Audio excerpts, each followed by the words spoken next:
Welcome back to my tabletop sports videos. Today's video is about dice.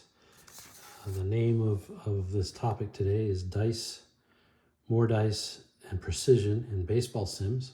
So I'm going to start out by talking about dice specifically. I will say there's a risk I might get interrupted while recording this. And if I do, I'll just stop and split this video into two parts. I've already been interrupted once, so this is take two. I think we all grew up with dice games. It was very typical for games to come with two regular D6 dice, usually of the same color. You would roll them, you would add them together, and you would quickly understand that the dice rolls went from 2 to 12, and hopefully quickly understood that twos were less frequent, or doubles or whatever were less frequent than other combinations. You see a random collection of dice I have here. Some of them I just bought in a bag at a flea market, but these look like some kind of word game or Scrabble dice. I don't know what they are. The other interesting thing about some of these dice are instead of the square hard corners, they have rounded corners, which I think maybe is kind of interesting because it kind of makes them roll better. And then of course, in this day and age, it's not uncommon to see dice of different colors. Once in a while you'll see special dice, and I don't know what game this went to, but it has some random words on it. And then this was an interesting one. It had numbers 1, 2, looks like it has 2 1s, an A, and a 2, 3, 4. I don't know what game that went to. We'll talk about this, but some games now use D10 dice, and oftentimes the tens digit is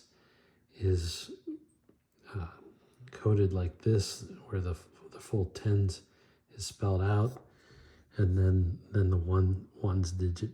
And typically they go from 0 to 9, or in this case 0 to 90.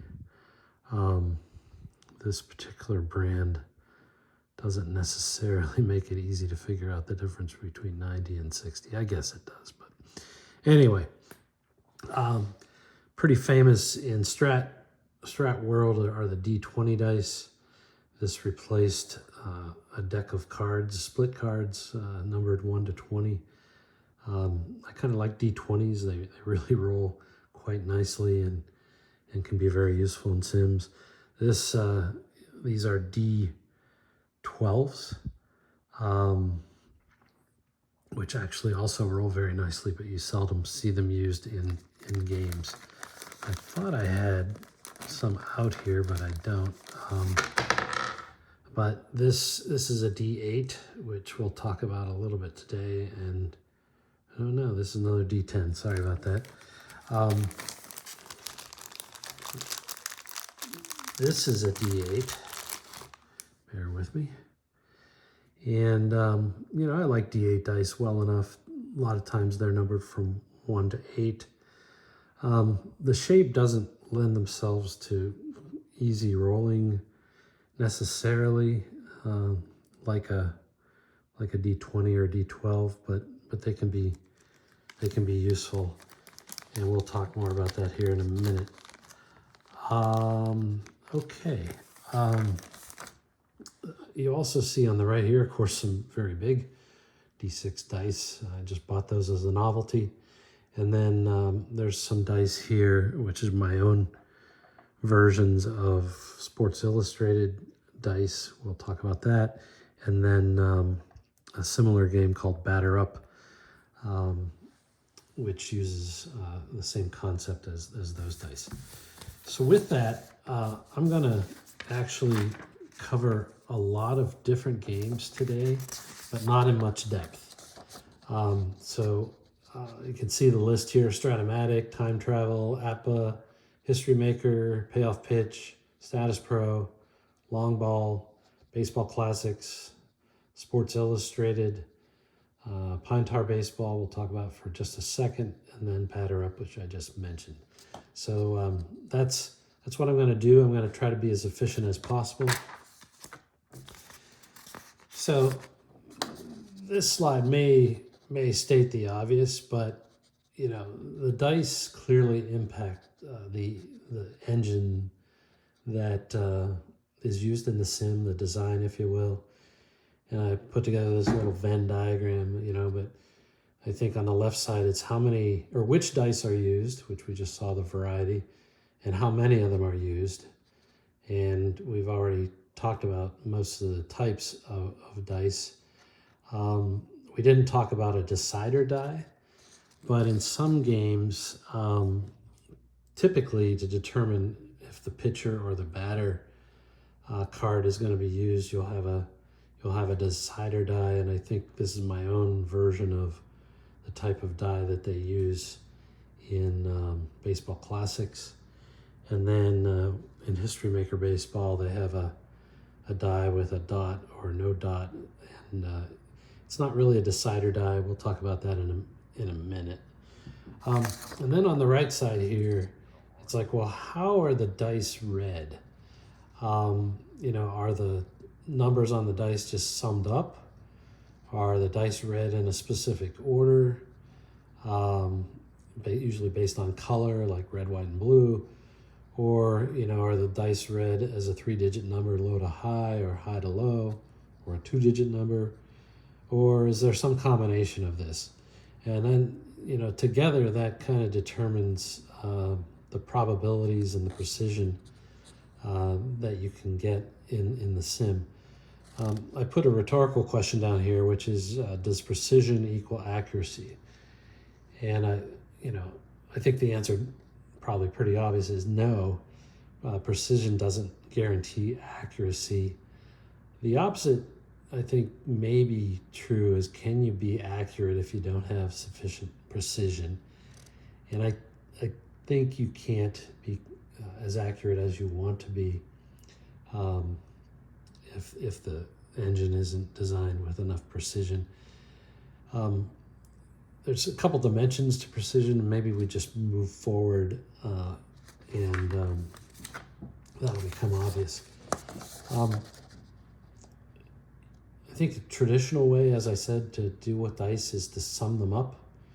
And I found this diagram online, which is pretty obvious, but if you have 6 dice, there's a 16.66 chance of each number coming up.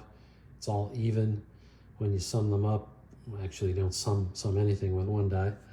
With 2 dice, which we're most familiar with, the numbers go from 2 to 12, and 7 is the most common. If you add 3 dice and sum them up, the distribution starts to take a different shape, and the center results get more common or frequent, and the tail results are less frequent and smaller. And then if you use 4 dice, it becomes even more extreme, where the center gets taller and the wings get smaller.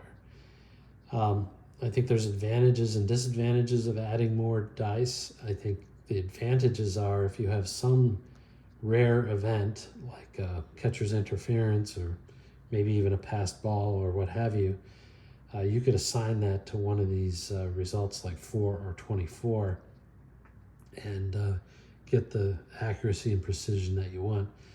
The other challenge, though, is with these other things in the middle, that actually might be too much concentrated on one dice roll result, and it might not give you the flexibility you need to design the sim or the cards the way you want.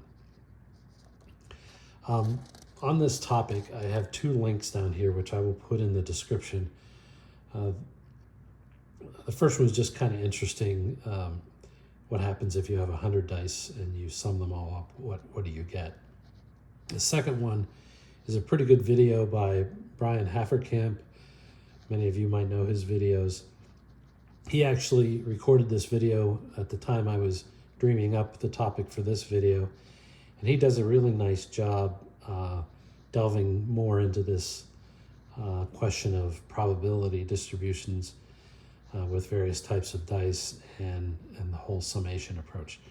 I encourage you to check out both of these, and again, the links will be in the description.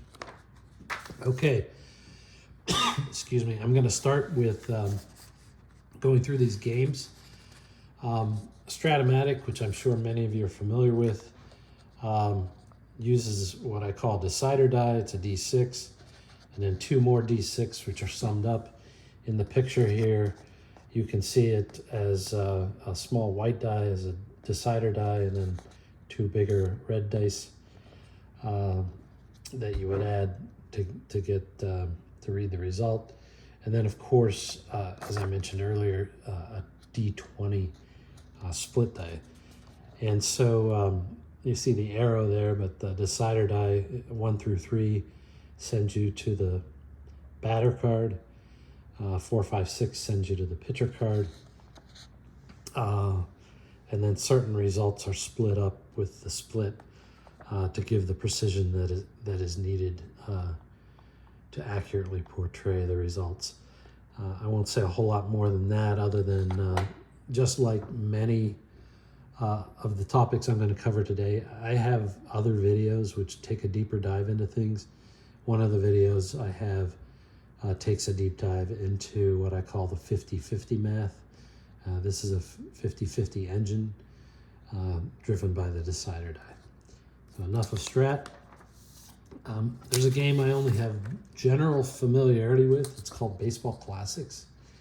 It's gone through a few iterations, and this is an early iteration where you can see the dice rolls down the left-hand side are just 2d6, which are added together. I believe Baseball Classics also has a decider die, which I showed you earlier. It looks something like this: 3 for the pitcher, 3 for the batter. So again, this is a 50-50 engine. The interesting thing I've learned, or at least I think I've learned about Baseball Classics, is they have evolved over time, and they have now moved to using 4d6 dice and summing them up, so the rolls come out between 4 and 24.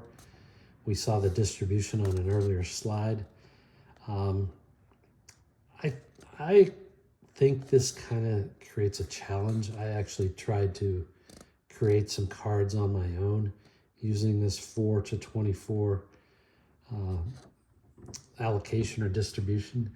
And the problem I had was that the results in the middle,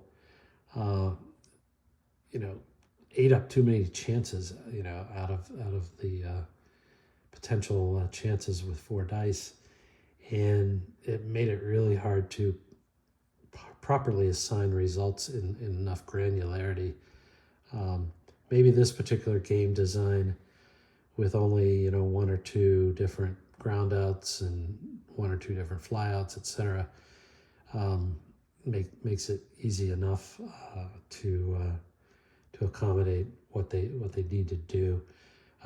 2 interesting things about this game is, one is in their advertising they make a big deal about the precision, and it probably does have more precision than most any other game I've seen, but the implication of their precision claim is that it creates more accuracy, and I rather doubt that is true. It may be accurate, but I don't think it's because of the precision. 2 other interesting things, actually. One is, and they claim this on their website, but they've color-coded the results. These result colors almost identically match those from the Sports Illustrated game in the 1970s. So blue for strikeouts, yellow for walks, red for outs, and green for hits. And we'll see that a little bit later. The last thing that's interesting about this is you can choose to play this game with kind of a ball and strike approach. And so that RTP column is where you would do that. And based on the result, you would either get a ball or a strike, or the ball would be put in play. I don't know much more about it. I have my own game that's based on balls and strikes, and so I found this interesting. I didn't realize there were really any others out there that did that. So enough about baseball classics. I have a couple of videos on History Maker Baseball. The point I want to make here is how the dice are read. In the primary play of the game, or the start of the plate appearance, you roll 3 dice and you read them low to high. So the example here is 4-5-1 is read 1-4-5. I think people often play this game with 3 different colored dice, but the colors really don't matter because you're just reading them low to high. I have actually analyzed all the dice rolls for History Maker Baseball. Like with any 3d6 dice, you have 216 unique chances. However, by reading them low to high, what you end up with is 56 different combinations. Something like 3 ones here at the top happens only once out of 216. So what's that mean for the probabilities and the distribution? What it means is you have 3 different categories, either 1 chance out of 216, 3 chances out of 216, or 6 chances out of 216. And actually, I think this is actually pretty useful for design in terms of kind of giving you a lot of options for how you assign results to dice rolls.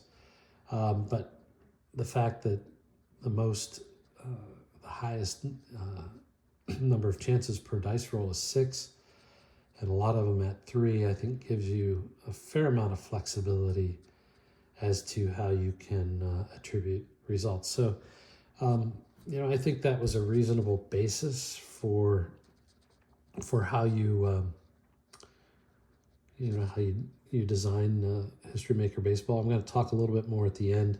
There's a few other aspects of History Maker Baseball, which I think gives you even a little bit more precision, if you will, in terms of slicing up the results. But that's enough for now.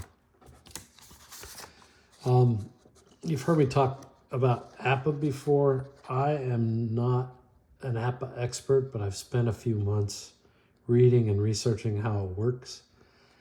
I think the key with APBA and the dice is you roll 2 dice. As you can see in the picture, typically it's red and white, and the red one is bigger. Not sure it needed to be bigger, but that's the tradition, along with the famous yellow dice roller shaker, if you will. APBA is very batter-centric, at least to start with. And so you read the 2d6s and you come up with a number between 11 and 66. That's 36 chances. Actually, that's not a lot of precision when you think about a baseball sim. I think they realized it early on, and they've done a couple of things to refine the precision. I'll talk about in a second. On the left, you see Paul Goldschmidt. I've looked up his stats, and by the way, I'm probably going to do a separate APBA video, so I'm not going to go too deep into it here. But he had 690 plate appearances. I've taken out his 11 intentional walks. I tend to do that with all my sims. He had 33 home runs, which is 4.9% of the adjusted plate appearances. If you multiply that by 36, it says he should have 1.75 home run chances on his card. If you know APBA, it's a big deal to put the number 1, which is always a home run, to put that on number 66. It's just the tradition. Most of the other number results don't give you home runs, or they only give you home runs in certain on-base situations. One of those results is 5, and I've calculated that it gives you about a 0.3 out of 36 chance of hitting a home run. So if you take the 1 and the 0.3 and the 0.3 and add them together, you get 1.6. That's not all that far off from the 1.75 that I calculated. I admit there's probably more nuance to it than what I'm showing you, but you get the idea. Essentially, the way they do it is they have these so-called result boards, and they are different based on the runner on base situation. And that allows the card designer a little bit of flexibility to customize the card. And so that's one interesting way to deal with what would appear to be lack of precision in an APBA card. The other thing they did pretty early on, as I understand it, is they added 2 columns, or a second column of results. And so I've highlighted it here, but if a 0 is rolled on the first roll, you re-roll and you read the second column.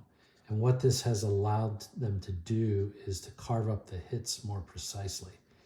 And so I've done, again, a little math, but this would say in 2021, Pete Alonso had almost 6% of his plate appearances result in home runs. Multiply that by 36, that's 2.11 chances. Obviously has the 1 on 66, that's 1 chance. And then he has a 1 on roll 11, so that's 2 chances right there. And then he gets a few more fractional home run chances if a 0 is rolled, and then a 2 is rolled on the second roll. I put a little dot beside there. And I think that gets you somewhat close to the 2.11 chances. Again, I may not perfectly understand the math, but so that second column definitely allowed for better precision in APBA, and I think greatly improved the game. So given that I may do another APBA video, I'm going to move on. Recently, I've been working with an old game from the 70s called Long Ball. I have a separate video on that. It's a pure 50-50 engine. It uses 2 D8 dice that you read in color order. The dice happen to be 0 to 7 on each die. And so the results range from 0 to 77. The way you do the 50-50 is that anything from 0 to 37 is on the batter card, and from 40 to 77 is on the pitcher card. Again, a pure 50-50 model. It has a lot in common with APBA in that once you roll the result, it sends you to a result board, and you read the result. Just like APBA, the types of hits are kind of sliced up differently based on the runner on base situation. And that does allow a little bit of flexibility to refine the precision. But to be frank, the biggest weakness I see in long ball is that it has a true lack of precision. There's only 32 chances on each card, and so there's only 64 chances across which to allocate the results. And it makes it really hard to create cards. If you want to understand more about that, I suggest you look up my long ball video. Kind of move into a different world here with Sports Illustrated. Sports Illustrated came out with its own unique dice. They're 3D6 dice. The black one is used for the tens digit, and the 2 white ones, or yellow ones as the case may be, are used for the ones digit. And so you take the black digit, in this example in the picture, 3 would be 30, and then there's a 0 and a 5. You add the 0 and a 5 to get 5, and then add that to the 30 and you get 35. I won't go into it in great detail, but there's a picture here that tells you how the dice are configured. But what it does is it creates a very interesting distribution of the D6, 3D6, 216 chances. I've done other Sports Illustrated videos, so I won't dwell on it here, but it does give you some interesting flexibility on how you attribute results to the dice roll. It creates more challenges. It's almost hard to automate it in spreadsheets, but it does create some interesting dynamics. I mentioned Batter Up as well. They kind of copied from Sports Illustrated, I think, and what they've ended up with is they number their outcomes from 1 to 30, instead of 10 to 39 like you see on the SI dice, but their probability distribution is identical to SI. So with that, we'll talk a little bit about Sports Illustrated again. I've shown this before, but Sports Illustrated's engine has you roll on the picture chart first. If there's a specific result like a walk or an out or what have you, or a hit, then you stop there. But if not, then you move over to the batter chart and you roll again, and then the results are distributed across the dice rolls. So it's pretty straightforward, but the math is a little different as it relates to this engine. I'll talk a little bit about Status Pro next.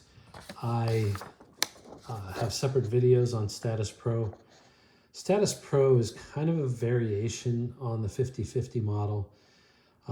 It actually didn't use dice initially, but it essentially has dice odds underneath it. The first thing you check is the so-called PB number, which is on the pitcher card. That determines whether you're going to look at the pitcher's card for the results or the batter's card for the results.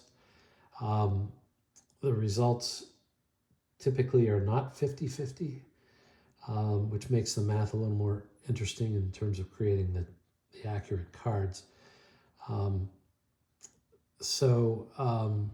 What a PB of 2-7 means is it's equivalent to rolling 2 D6 dice and having the result come up 2 through 7, which in this case I think would be a greater than 50% chance of using the pitcher card.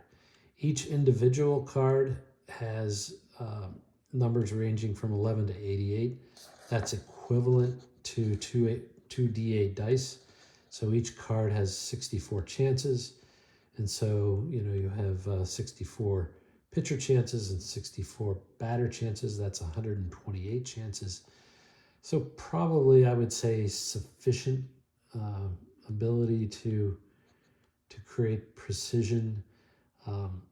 Personally, I wish it was a little more precise. I think a base 10 system would have been better, because it creates a few challenges. Like if a guy only had 1 triple for the year, how do you attribute that to his batter card? In many cases, you don't. I could go deeper, but in the interest of time, I'm going to keep moving forward. I've become generally aware of a game called Time Travel Baseball. The cards look somewhat like this. You roll 2 D6 dice. The color determines whether it's the pitcher or the batter card.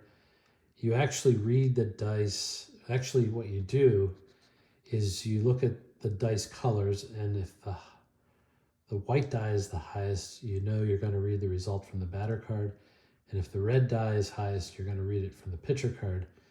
And once you know that, you just sum them up to determine the result.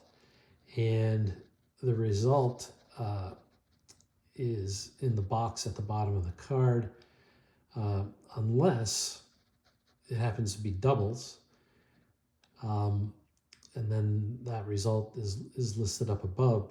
But what you do is, if it's doubles, you don't, obviously one color is not higher than the other.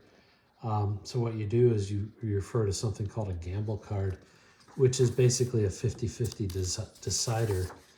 And so, when you pull a gamble card, that's a 50-50 chance.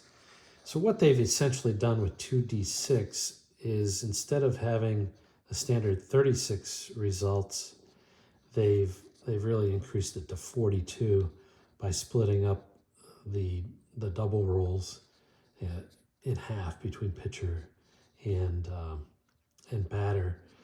And then to the extent you have the summation of the dice for the non-double rolls, you can see down below how the percentages work out. So for 2d6, this is a reasonable amount of precision.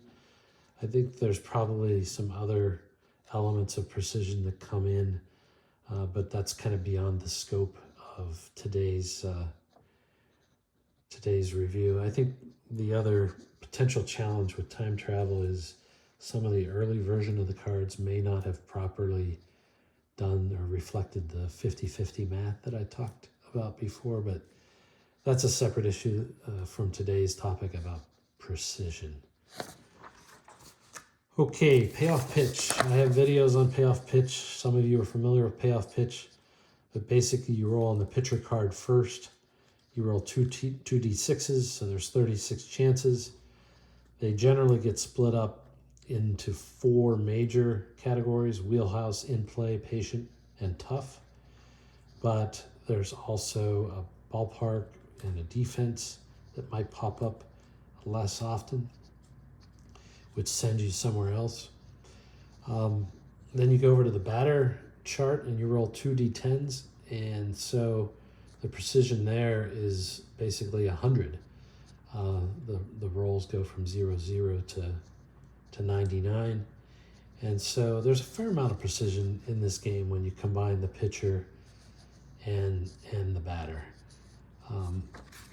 Lastly, before we go into a summary, I saw a video on Kurt's channel about pine tar baseball. As best I understand it, you roll 2d10s, you read it off the batter chart, and again, you have the 100 chances. The only modification is certain pitchers may modify the result. Whether that's additional precision or not, I don't know.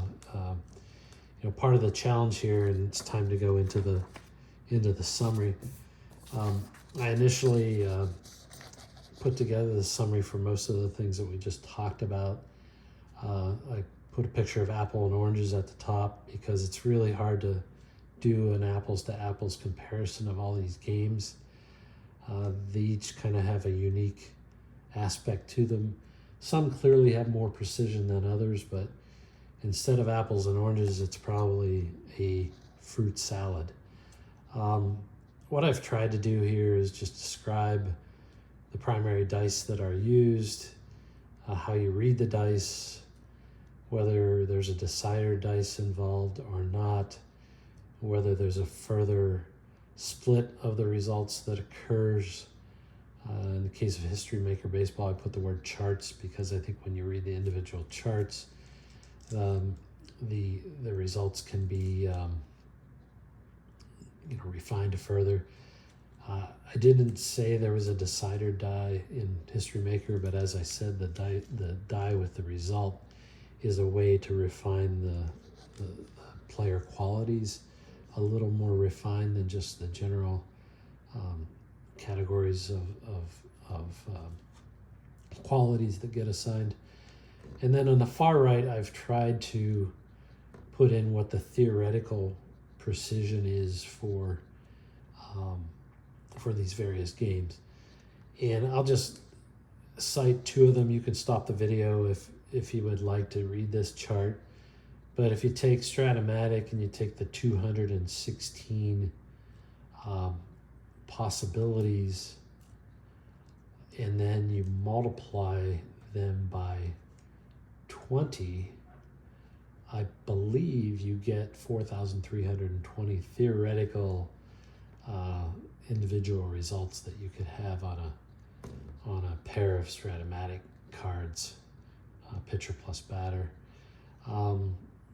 Baseball Classics does have a lot of precision if you take the 4d6s and the 50-50 decider die. Long ball comes up the lowest, I think, quite frankly, with the precision. If it weren't for the 2 columns, I would say APBA would really be the least precision, but now that you have the 2 columns on most batter cards, plus you have the variability in the result boards. You get potentially a lot of precision, and then arguably you have 3,600 levels of precision on payoff pitch. Whether that's exactly right or not, I don't know, but I think it's a lot. Even with the 2D10s on the batter chart, it's a lot. So if you made it this far, thank you. You deserve an award, maybe a piece of Halloween candy or something. As I think I said at the outset, it's important that if you have any comments here, for the good of the order, it's important that you go ahead and make those comments. Feel free to like and subscribe. That's not really why I'm here. This is really just to promote discussion. Thanks again for watching. Take care. Bye.